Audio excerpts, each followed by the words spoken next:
शेरो तुझो चंद्रवा मुरकण बेमिसाल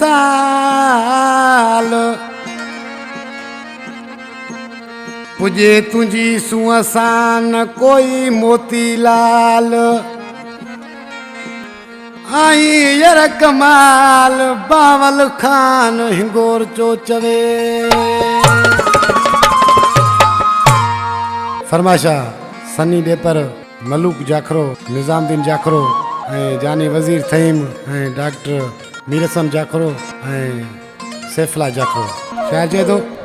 वो तुझे हिक हिक टकते लख भी लुटाया जानी सफ़ा लश पश पिरी आई तुझे हिक हिक टकते लख भी लुटाया जानी सफ़ा लश पश पिरी आई सफ़ा लश पश पिरी आई पाण के खूब तो ठाई तुझे हिक हिक टकते लख भी लुटाया जानी सफ़ा लश पश पिरी आई तुझे हिक हिक टकते लख भी लुटाया जानी सफ़ा लश पश पिरी आई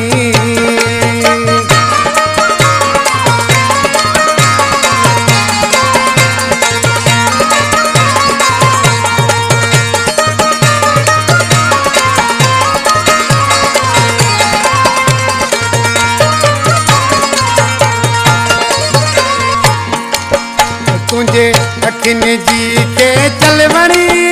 जेका मिलदी सटाई थई दिलवणी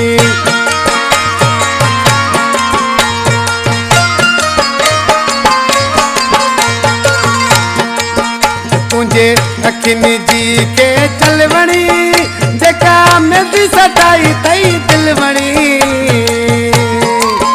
तू त गुलड़े गुलाब का भी वत सोणो आई पाण खे ठाही या न ठाही तुझे हिक हिक टकते लख भी लुटाया जानी सफ़ा लश पश पिरी आई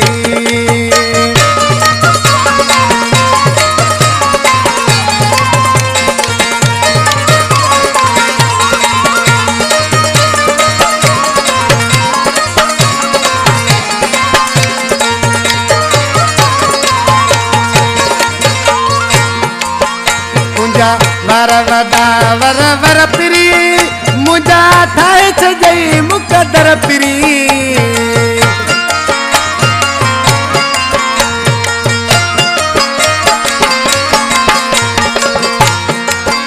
तुझा वर वदा वर वर पिरी मुझा ठाए छजई मुकदर पिरी एक पास लखे सोनन जी कतार बिहारा सोनन जो तू नकवाई तुझे हिक हिक टकते लख भी लुटाया जानी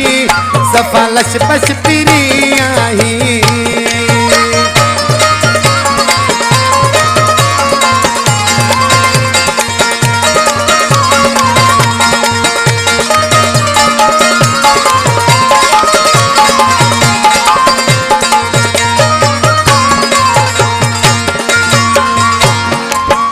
तोते चरियो वाके सर जाखिरो छो तो वणी भला मूंखे एतिरो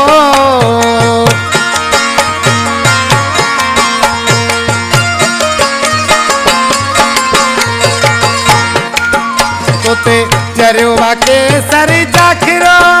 छो तो वणी भला मूंखे एतिरो तुंहिंजी बाहुन में तो उमिरि गुज़ारण चाहियां मुझो दिल भर जे सॾराई तुझे हिक हिक टकते लख भी लुटाया जानी सफ़ा लश पश पिरी आई सफ़ा लश पश पिरी आई पाण खे खूब तो ठाई तुझे हिक हिक टकते लख भी लुटाया जानी सफ़ा लश पश पिरी आई तुझे हिक हिक टकते लख भी लुटाया जानी सफ़ा लश पश पिरी आई